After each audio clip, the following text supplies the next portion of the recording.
Hola amigos, ¿qué tal? Buenas noches, yo soy Arturo Trejo de Crónicas de Banqueta y en esta ocasión, en este programa, donde todos los jueves en punto a las 7 de la noche, tenemos un gran invitado, él es Ismael Espinosa, vamos a hablar con él porque ahora vamos a hablar de un tema pues polémico porque eh, la gente a veces crea algunos mitos o leyendas que dicen en torno a él, pero aquí las vamos a tratar de esclarecer, ¿no? Y más ahora primero que nada, te voy a saludar. Esto es Crónicas Roqueta presenta, donde el invitado es la ciudad principal, y en esta ocasión está Ismael Espinosa. Ismael, ¿qué tal? Buenas noches, ¿cómo estás?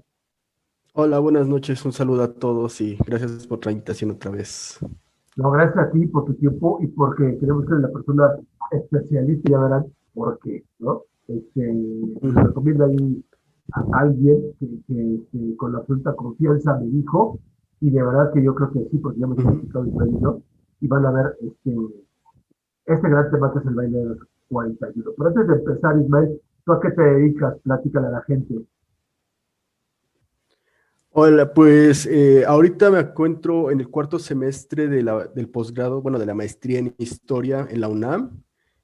Justo, yo también tengo licenciatura igual en historia y mis temas de investigación son la historia de la homosexualidad en México, no entendida como la identidad gay que justamente ahorita podríamos decir a alguien como una persona de clase media que tiene los recursos, que tiene ciertos elementos característicos de esta cultura, de estas identidades, de estas personalidades, sino cómo fue entendida por la medicina, por la legislación, por ciertos elementos sociales previos a los movimientos de liberación sexual que hubo en los años 60 y 70 del siglo XX, ¿no? Yo ahorita justamente estoy analizando la medicalización de la homosexualidad en los años 40, 50 y cómo se dieron, por ejemplo, cómo se dio la primera operación de cambio de sexo en México, justamente con el caso de Jorge Olmos, que se convirtió en Marta Olmos, y cómo se representó en algunos medios, o por lo menos en algunos diarios de circulación nacional. Claro, claro. Visto un poco desde otro punto de vista, como dices tú, y más histórico, ¿no? Pero también aquí desde ahorita lo que vamos a Ujú, platicar, pues bueno, a comienzos del siglo XX, finales del XIX, del, del 18, sí, del 19 para atrás del 20, ¿no? Que ujú. será este caso, y que ya existía, ya estamos platicando, y van a ver que hay datos muy interesantes que ya había desde hace mucho, mucho tiempo. Pues bueno, él es historiador y Sí, por esto desde este punto de vista, porque ves que sacan una película y ujú, como lo comentábamos, pues bueno, le dan otro toque porque como es película, pues tiene que tener ujú. llegar a todo público, ¿no? O a otro público donde le interesan ciertas cosas y por eso a veces acomodan algunas partes que no son ciertas, pero que vienen siendo como para crear esa expectativa o ese morbo que le llamamos, ¿no?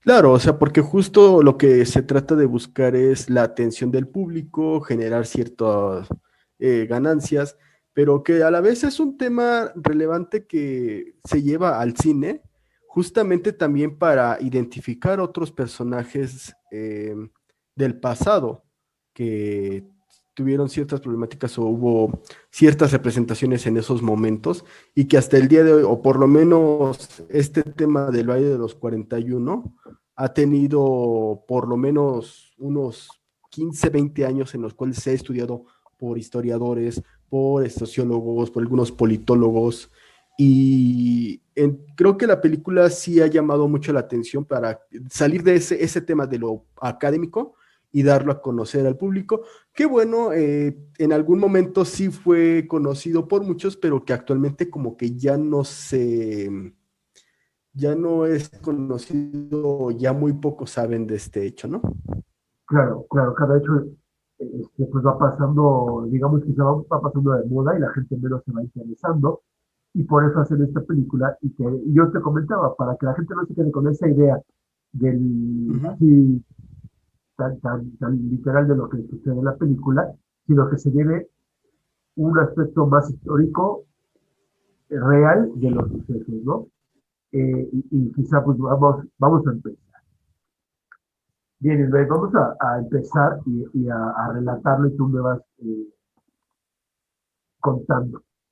Esto sucede un 17 de ujú, noviembre de 1901 y en la cuarta calle de La Paz, ujú, en la colonia tabacalera, que lo que ujú, quizá, que lo que quizá hoy sea Ezequiel Montes, porque es lo que no se sabe,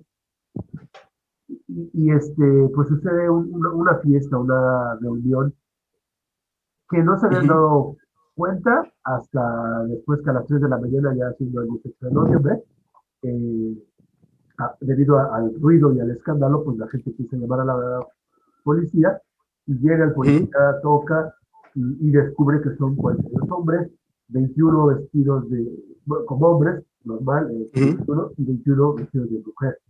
Entonces, ujú. pues desde ahí sí que vamos a ir empezando, y son los 42. Y si actualmente es la calle de Cepil Montes, o se supone, se cree que es.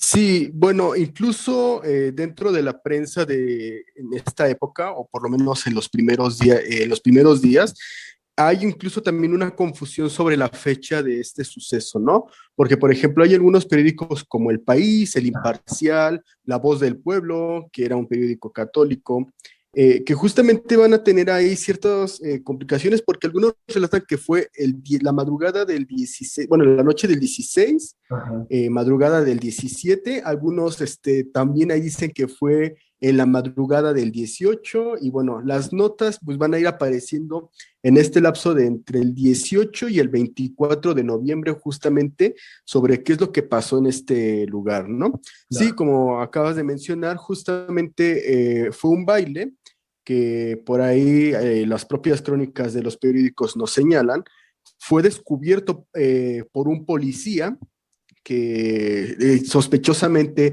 se va acercando, va haciendo sus rondines nocturnos y se da cuenta de que hay un baile pues, ruidoso que le genera como curiosidad, pero que al momento de que toca la puerta para ver qué es lo que pasaba, pues dicen estos periódicos que se encuentra con hombres o con un hombre vestido de mujer y pues ahí como que causa cierta confusión por este policía de claro. cómo es posible que un hombre estuviera vestido de mujer, ¿no? Hay otros periódicos que también nos relatan que incluso los policías, como que los policías del octavo cuartel de la ciudad, porque recordemos que la Ciudad de México estaba dividido por cuarteles, de Ajá, hecho en algunos planos del siglo XIX se puede ver esta división, y justamente en esta zona de lo que actualmente es la calle Ezequiel Montes, que en ese entonces era la calle de La Paz, ajá, el número 4, porque también ahí hacen algunos periódicos la aclaración, ajá, pues sí dice que justo empezaban a notar que asistían ciertos personajes vestidos muy extravagantes, que incluso los carruajes descendían personas que no era como que muy común verlos, y de ahí empieza como que a generarse esta idea de que la policía se empieza a dar cuenta de que algo no estaba muy bien ahí, ¿no?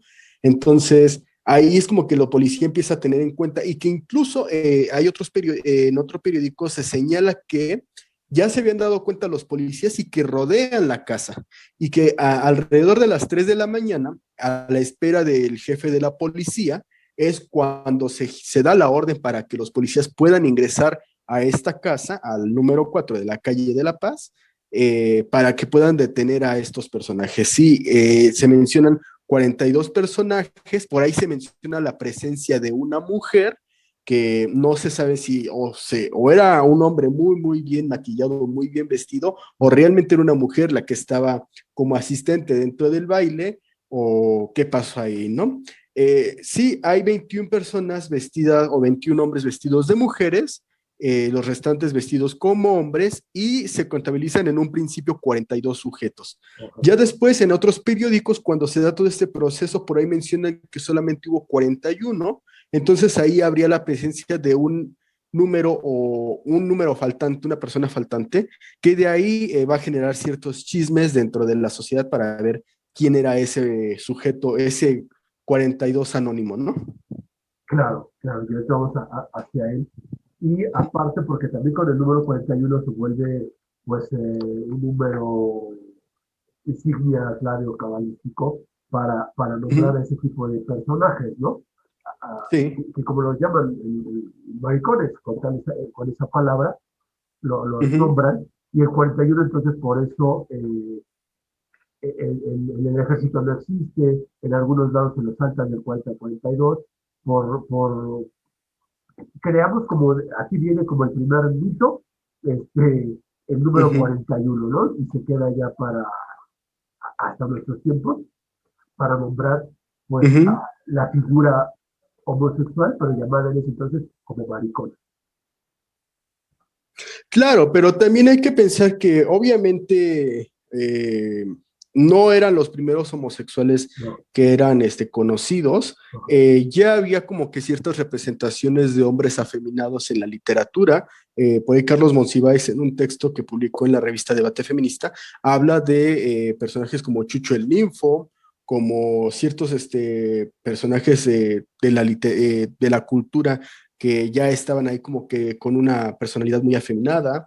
Ya también Heriberto Frías, este periodista del siglo XIX del periódico El Imparcial, cuando es detenido en la cárcel de Belén, habla justamente del personaje de la turca, que era un homosexual detenido por haber asesinado a un hombre, pero que también, pues dentro de la cárcel, realizaba ciertas labores femeninas, como lavar la ropa de algunos internos, plancharlos, aquellos que iban como a estos juicios que antes, recordemos, pues eran en tribuna.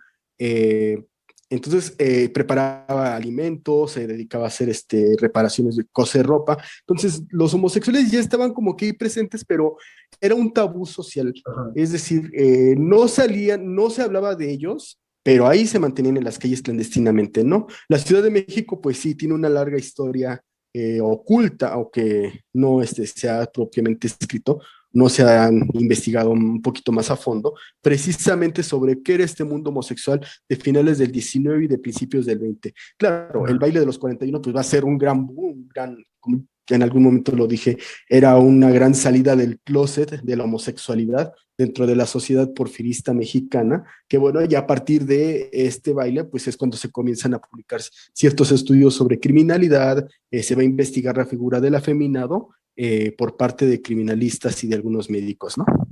claro, claro, que sería hacia dónde vamos. Antes de Uh eso, -huh. durante la fiesta, también se trataba pues hacer una rifa o como un premio a a un pepito o un efebo, y que sea su servidor, o lo que hoy conocemos como su servidor, y que sea como el premio de que alguien tuviera una noche con él, ¿no?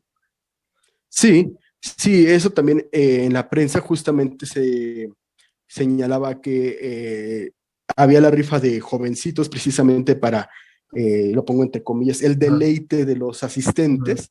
Eso también va a ser como que un punto muy interesante porque va a llamar más a esta idea legislativa de que la homosexualidad pervertía a ajá, otros sujetos y que por eso eran considerados peligrosos, ¿no? Independientemente de la orientación y de que ya para esta época no eran condenados dentro de la legislación, es decir, en ningún momento de la legislación mexicana laica, ya hablo de la segunda mitad del siglo XIX, cuando ya se comienza a formar todo este cuerpo legal, la homosexualidad no era algo criminalizado. Sin embargo, lo que sí estaba criminalizado eran las faltas a las moral, a buenas costumbres y a la pederastia, o es decir, a la manipulación, a estos ataques contra menores de edad. Eso sí era lo condenable.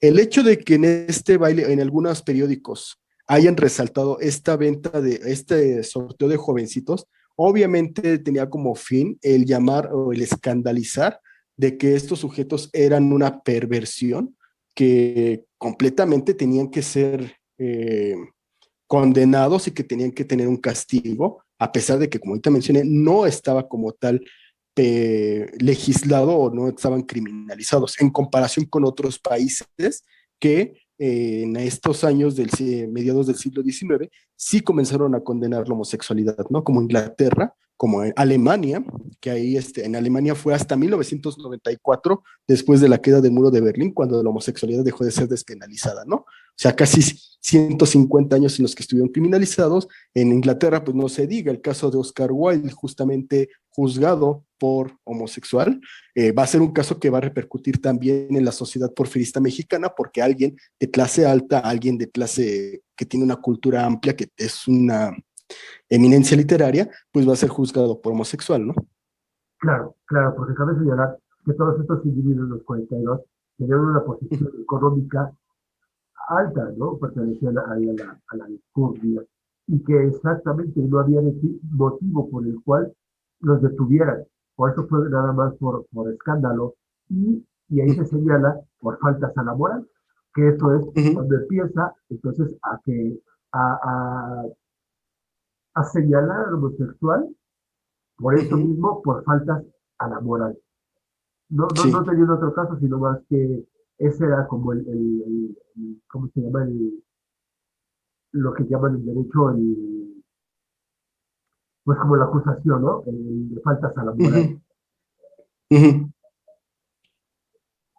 Y es ahí donde, Sí, como por faltas a la moral, pues nada más se los llevan a todos, creyendo que eran 42, pero cuando hicieron bien la cuenta, pues eran 41. sí, y de hecho en algunos periódicos sí, por ejemplo en este diario de La Voz del Pueblo, se llegó a publicar la lista de los 41 detenidos, aunque sí hacen la aclaración justamente de que algunos de ellos habían cambiado el nombre por obvias razones para evitar justamente este escándalo. Sin embargo, sí hay tres personajes que sí van a ser identificados. Entre ellos va a haber un abogado, un dentista y un personaje muy cercano a o bueno, muy conocido dentro de las clases altas porfirianas, ¿no?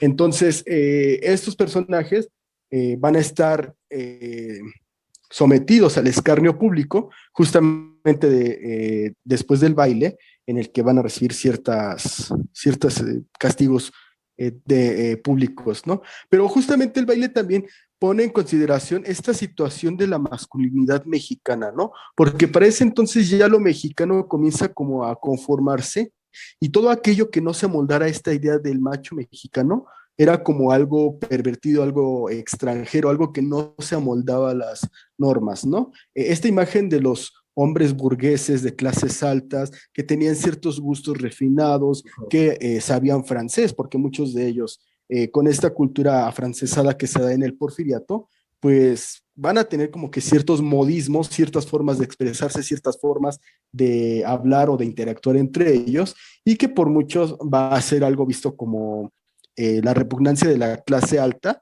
y cómo es que va a estar ahí manifestada en este baile, ¿no?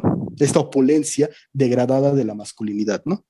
Claro, claro. Y entonces ahí ya, más que el mismo baile del 41 o ese día, lo que el impacto social en las consecuencias es lo que se hace el mayor escándalo, ¿no? Del mismo baile, porque a ellos se les detiene, y algunos logran ampararse, y por la misma posición que tenían, pues para que no digas nada, pues dice por ahí que el policía se enriqueció, o soltaron pues el dinero, ¿no? Y muchos no pudieron Uh hacerlo -huh, porque no tenían el mismo nivel socioeconómico, y pues sí, uh tuvieron -huh, a trabajar trabajos forzados, que estaremos platicando. Pero de estos, quienes sí, se dice también que organizan el baile, es el mismo yerno de Porfirio Díaz, Ignacio de la Torre de, Mier. de la Torre y Díaz, y Antonio Adali, que es Toño la Mamonera, ¿no? Entre los Uh que -huh. se dice que organizan esto. Pero un poco, no sé, entonces, ¿es mito o no de que participa aquí el yerno de Porfirio Díaz, Ignacio de la Torre y Díaz? Ahí no podríamos asegurar algo Ajá. justamente como eso porque no tenemos un documento, no tenemos ciertas pistas de que Ignacio de la Torre Mier haya participado. ¿De dónde vienen todas estas Ajá. ideas? Por una parte, sí menciona, o me remito otra vez a Carlos Monsiváis, que Ajá. justamente señala una experiencia de Torres Adalid en su hacienda, donde junto con un grupo de amigos al momento de describirles su biblioteca, a donde los llevó fue a su colección de ropa y de zapatos, ¿no? Entonces ahí nos habla precisamente de una personalidad no masculina o una idea de que, pues sí, al señor le gustaban las cosas refinadas. También recordemos que de la Torre Mier estaba como candidato, estaba postulando para un puesto del gobierno. No sería sorprendente que justamente dentro de estas campañas políticas, sobre todo de los contrarios al gobierno de Díaz, pues justamente comenzaran a ver en su contrincante como alguien afeminado o alguien por donde atacarlo justamente por esa expectativa, ¿no? Es decir, eh, cómo este contrincante político, pues lo podemos denigrar para evitar que llegue a la contienda política o a estas elecciones. De Ignacio Torres Adalid, sí tenemos un testimonio del cual nos narra Salvador Novo en su crónica, en su autobiografía, La Estatua de Sal, donde tuvo contacto con este personaje y le dice o le platica que después del baile de los 41 y después de ser detenido, su familia va a tratar de hacer lo posible para sacarlo del país y no tuviera como que un contacto, no tuviera como que estas humillaciones públicas, ¿no? O incluso también de su familia. Ahora, Torres Adalid es enviado a Estados Unidos donde tiene que sobrevivir dando clases de inglés, clases de español, perdón, a agentes de las clases adineras en Estados Unidos, y ya regresa en los años 20 cuando justamente conoce a Novo, cuando él es estudiante de la Escuela Nacional Preparatoria, y es donde justamente le platica su participación o cómo es que que asistió a este baile de estos famosos 41, ¿no? Pero de Ignacio de la Torre Mier también podríamos hacer ciertas conjeturas porque estaba muy cerca, o su casa estaba muy cerca de donde se dio este baile, ¿no? La casa de Ignacio de la Torre Mier se encontraba localizada en lo que actualmente es el edificio de la Lotería Nacional, en la glorietita del Caballito, justamente en Paseo de la Reforma. Está escasamente un kilómetro de distancia de la calle de Ezequiel Montes, justamente donde pues sí podríamos decir, si realmente asistió de la Torre Mier a este baile y pudo escapar, pues tenía muy cerca su casa ahí. O incluso como lo pudo manejar la película, que pudo haber sido detenido, y como en el caso de muchos de los detenidos, o varios de los detenidos de ese baile, pues tuvieron que utilizar las influencias, obviamente la influencia del presidente, de decir, pues vamos a sacarlo, porque yo nada más cuento 41 detenidos, no 42, y se lava las manos y no pasó nada, ¿no? Incluso también en la prensa se dice que de estos 41 detenidos, únicamente 19 van a ser enviados a Yucatán como escarnio para van a realizar trabajos forzosos para ver si así, con el uso de la fuerza, pues podían recuperar su virilidad, ¿no? Claro, claro. Se cuenta también, por ejemplo, que Ignacio de la Torre, escapa o le dan oportunidad de escapar de azotea en azotea hasta llegar a su casa, ¿no? Y que la policía tenía el aviso de, como de no darse cuenta o de no fijarse pues, de qué se trataba, ¿no? De presidente en ese entonces. Eso es otra de las leyendas. Y como dices, muchos pudieron pagar porque se callara y otros ya no pudieron hacerlo, y eso los envían a Yucatán.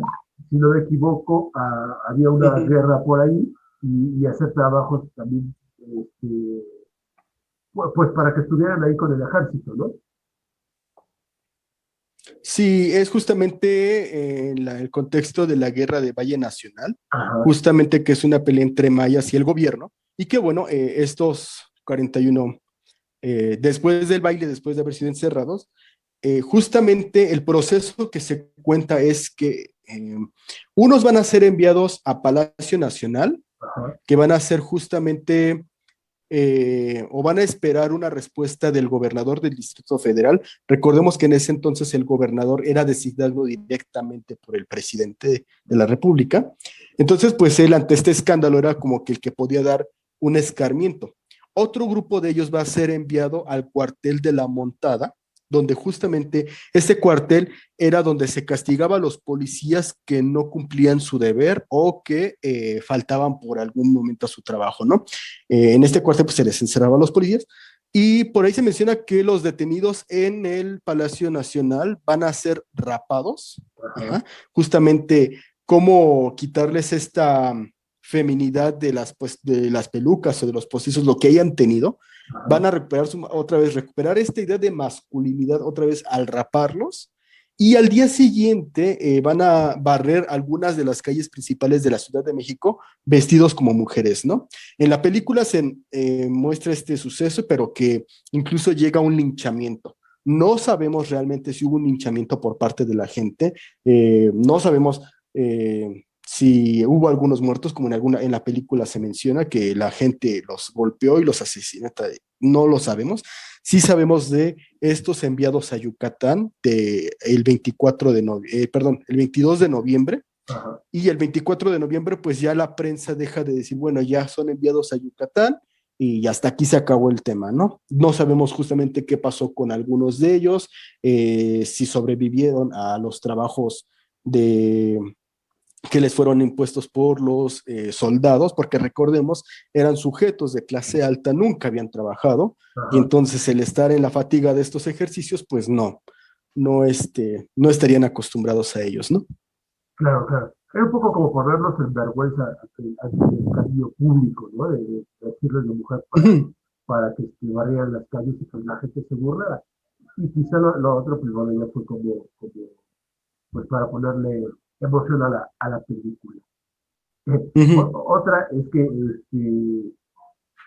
a raíz de esto, pues los periódicos empiezan a escribir y empiezan a hablar de ellos y se hacen muchos escritos acerca de esta fiesta, en el que también participa José Guadalupe Posada y él hace un grabado en el clínico donde trabajaba y pues haciendo el dibujo de estos señores vestidos de mujeres bailando.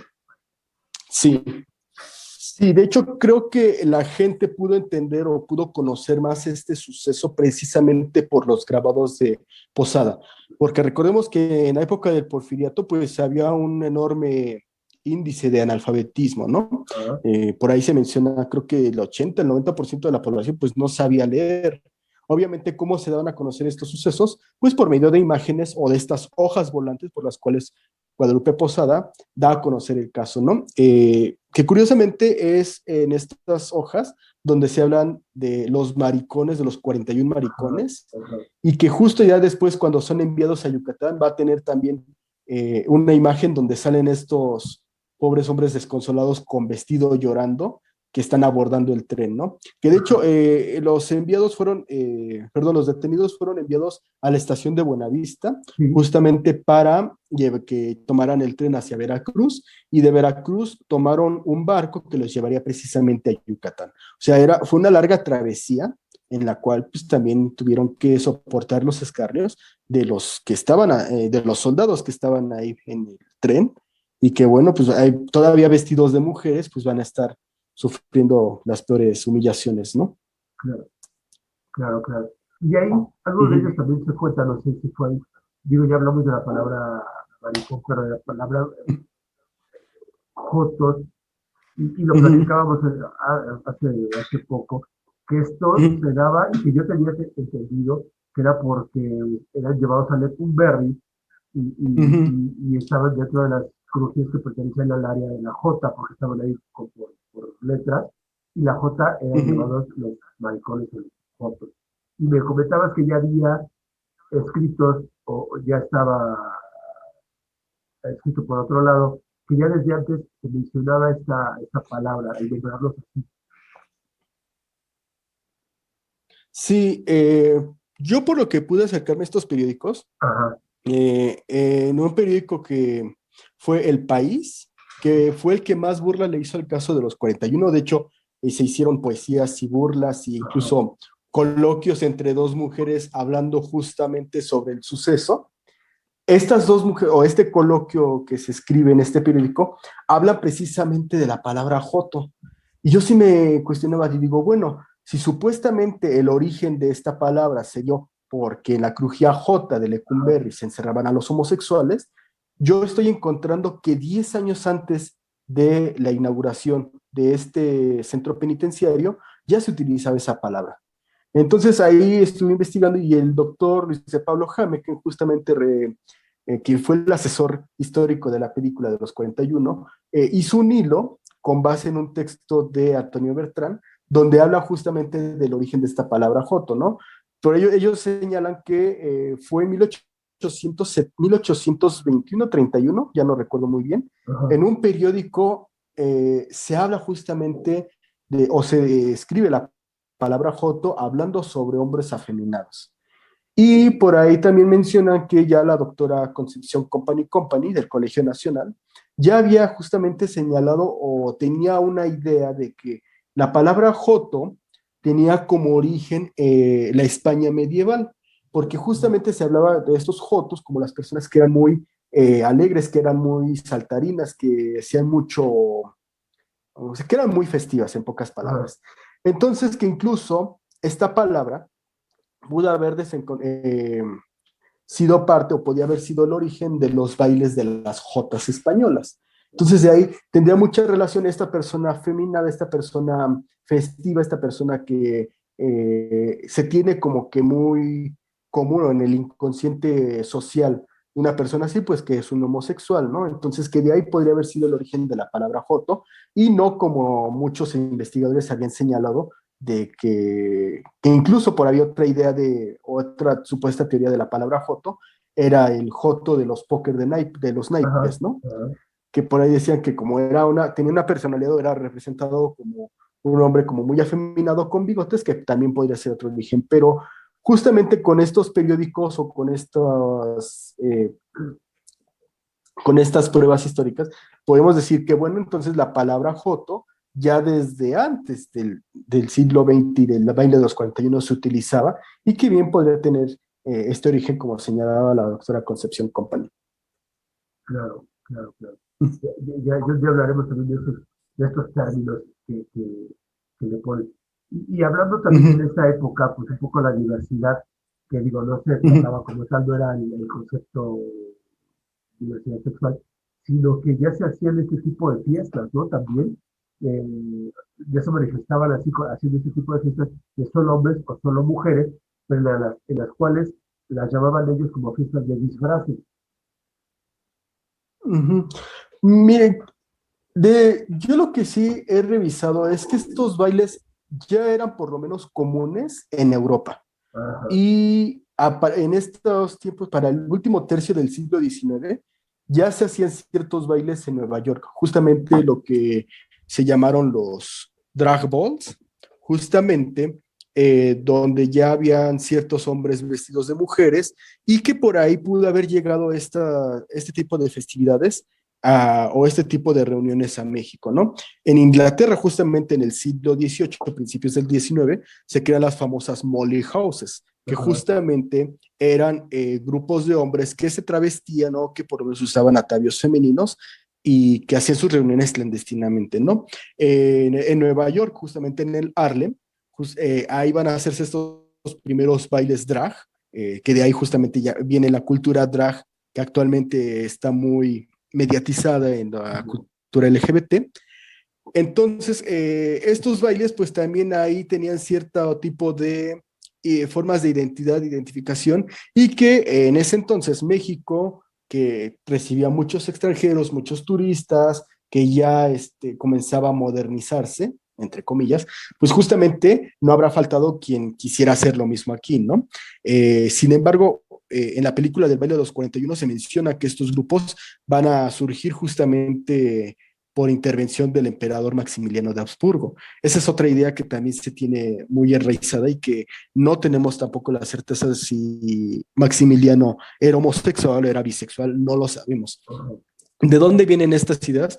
Pues justamente de algunos pseudo desmitificadores de la historia, por ejemplo, Francisco Martín Moreno, como lo mencionábamos, la novela de Arrebatos Carnales, pues sí hace como que su primer relato erótico, histórico, sobre Maximiliano de Habsburgo, donde señala que también en la noche de bodas con Carlota, pues a Carlota la deja en la recámara y él se va a festejar junto con un amigo, con algunos hombres africanos que tenían cerca de su lecho, ¿no?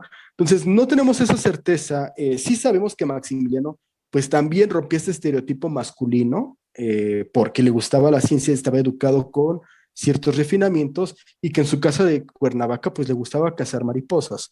Él era justamente así, él sabía de ciencias, él le gustaba investigar, él le gustaba estar en contacto eh, con este tipo de trabajos y que bueno, pues de ahí también no podríamos decir que alguien que por el simple hecho que está haciendo eso, pues tuviera una tendencia homosexual, ¿no? O sea, son cosas que no podríamos asegurar los historiadores plenamente. Claro, claro. Y en este aspecto también, por ejemplo, ya después, ya que dentro de la torre se le combinan otras cosas, después durante Ujú. la época de la Revolución, también se le relaciona con Emiliano Zapata, ¿no? Sí, por ahí se menciona que Ah, Zapata era caballerango o cuidador de los caballos en la hacienda de Ignacio de la Torre y Mier. De ajá, hecho, por ahí creo que también mencionan que trabajó en la casa que estaba aquí en Paseo de la Reforma y que bueno, pues también a Zapata, lo mismo, ¿no? Chocaría con esta imagen masculina ajá, de la Torre y Mier, que es alguien refinado, y Zapata, pues hombre de campo, bigotón y que era justamente la representación masculina. Creo que por eso también el año antepasado, ¿no? Lo que generó este sí, cuadro de Zapata que estuvo expuesto en Bellas Artes, ¿no? Que rompía con la masculinidad y como la gente se enoja porque dicen, ¿cómo es que ponen a Zapata con tacones y semidesnudo cuando él es líder, el héroe del campo, claro. etcétera, etcétera, ¿no? Macho Uh -huh. bravío, como dicen, ¿no? Ahora. Sí, sí, eso es lo que justamente pasa, ¿no? Cómo socialmente nos hacemos ciertos estereotipos y cuando se demuestra alguna situación, luego salta a la gente porque cómo se le hace esto, ¿no? Y esta idea también que tenemos de la historia de Bronzo, de los héroes, que no se les puede tocar, pues que hay que recordar, son humanos, Claro, no hay que tenerlos siempre enaltecidos porque pasan este tipo de cosas. claro, claro.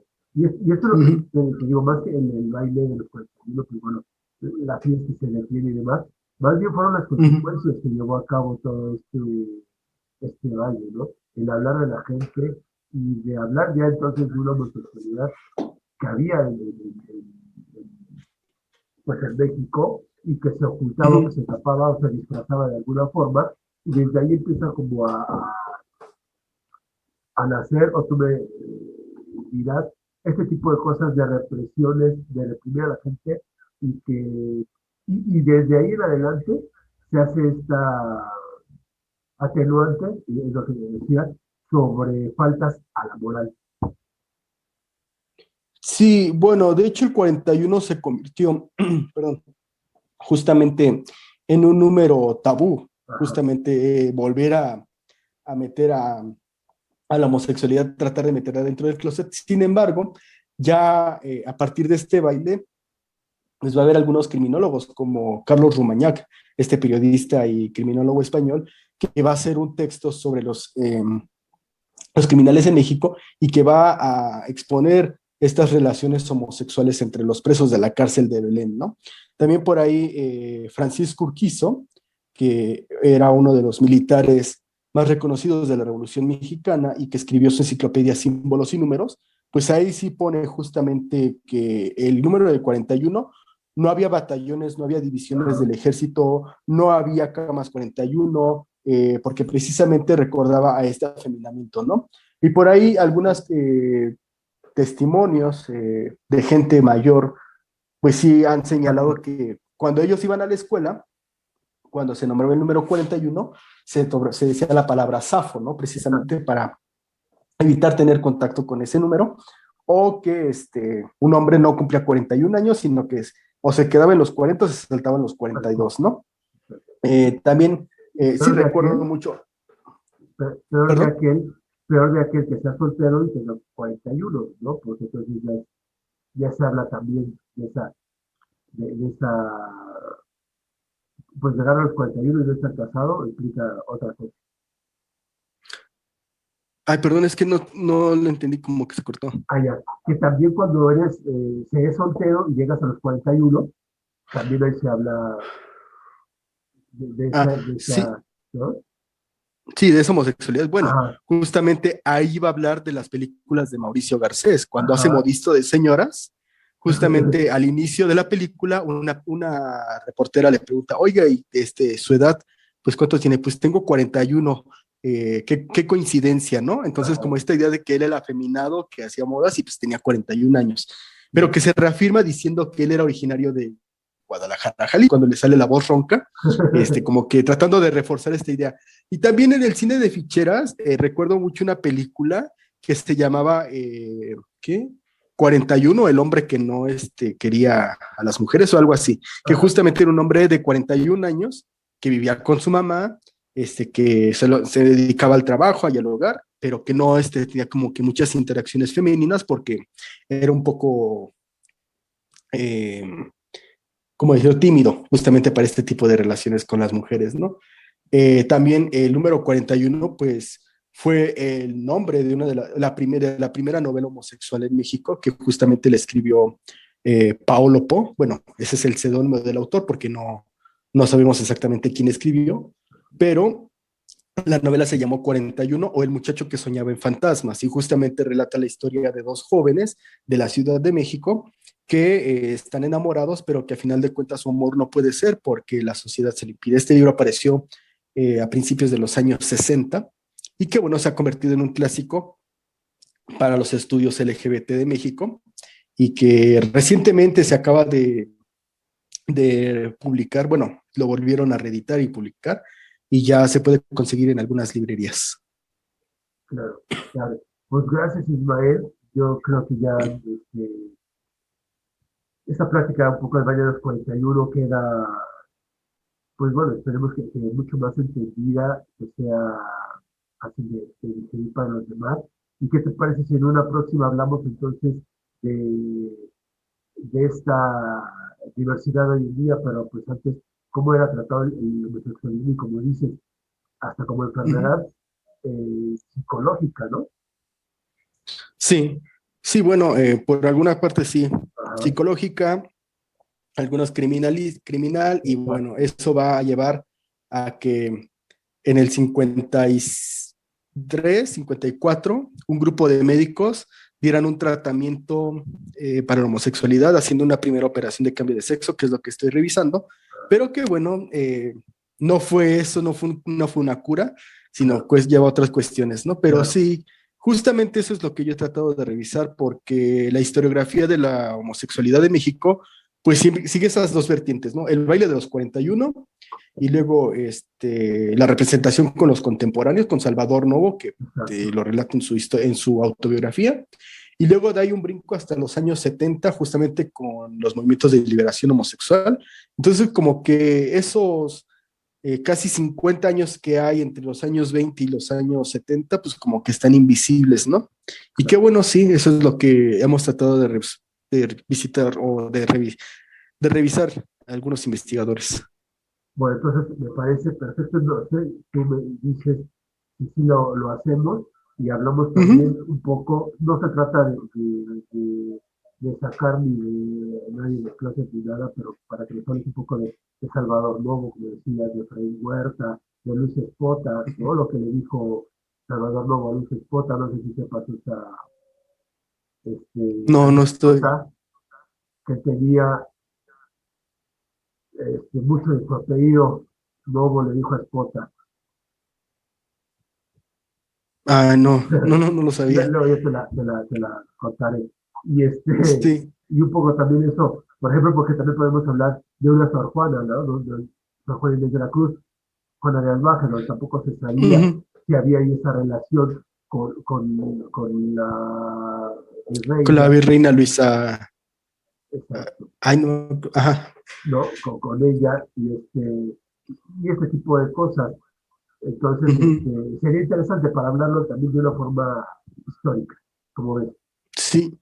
No, pues con mucho gusto, yo encantado. Y bueno, nada más para cerrar, o bueno, último Órale. dato, Sí, sí. pues justamente quien vaya justamente a la calle de Ezequiel Montes, que queda muy Ajá, cerca del Metro Revolución, sí. pues no va a encontrar una casa con número 41, ¿eh? No. Justamente va a haber una casa 40 bis y pasa al 42.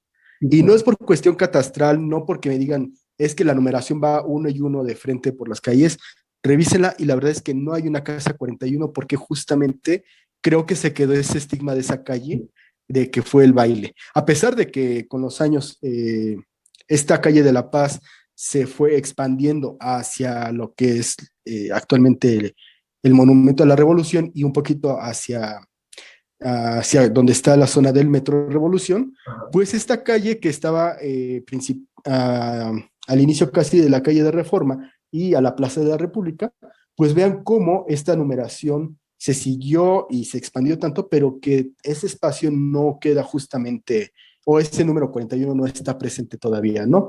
Esta casa del número 4 de la calle de La Paz, traté de localizarlo en algún plano y creo que actualmente es lo que es se encuentra en la zona donde hay un hospital para enfermedades oftalmológicas. Ajá. Entonces, por ahí esa es la zona donde pudo haber estado la casa de donde se detuvieron a este baile a estos 41 hombres.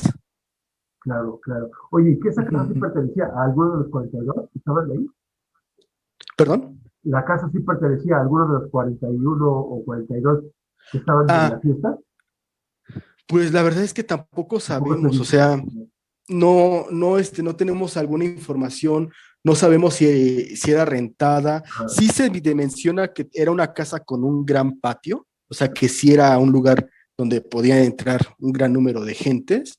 Y a mí también algo que me llama la atención es que esta zona había cerca un teatro.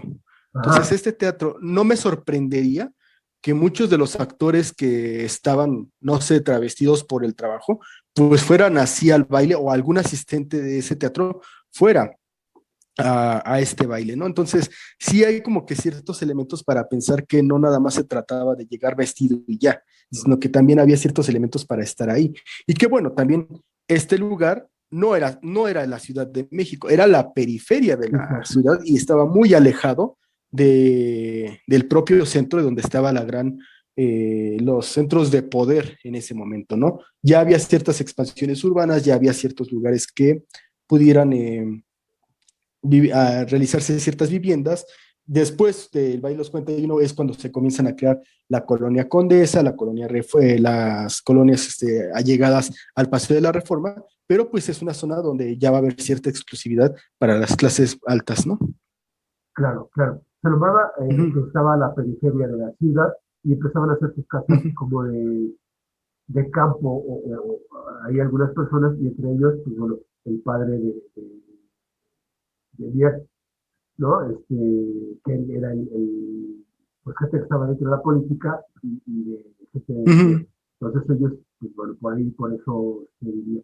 Pero bueno, pues gracias por estar con nosotros, Ismael, buenas noches. Y de verdad esperamos tener una segunda Gracias. participación para platicar de otro tema que Uh de -huh. verdad, mira, se pasó el tiempo y Sí, y quedamos pues todavía con ganas de más historias, ¿va? Nos acompañas para pues la siguiente. yo encantado, muchas gracias de nuevo por la invitación. Espero que les haya aclarado algunas dudas o que les haya interesado un poquito más.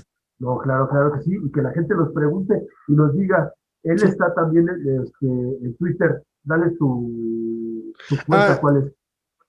sí, mi cuenta es @un_vástago Ajá, y me encuentra como el usuario Flapper Millennial, porque justamente en estos años 20 que estamos viviendo, pues vamos a ver qué tan flappers nos vamos a volver los millennials, ¿no? exacto, exacto. Gracias, Ismael. Pues bueno, yo me despido, Pues muy muchas buenas noches, gracias. Buenas noches, hasta luego a todos. Bye. hasta luego, y pues bueno, yo soy Arturo Trejo, esto fue Crónicas de Banqueta, y nos vemos el próximo jueves. Hasta pronto. Ahí.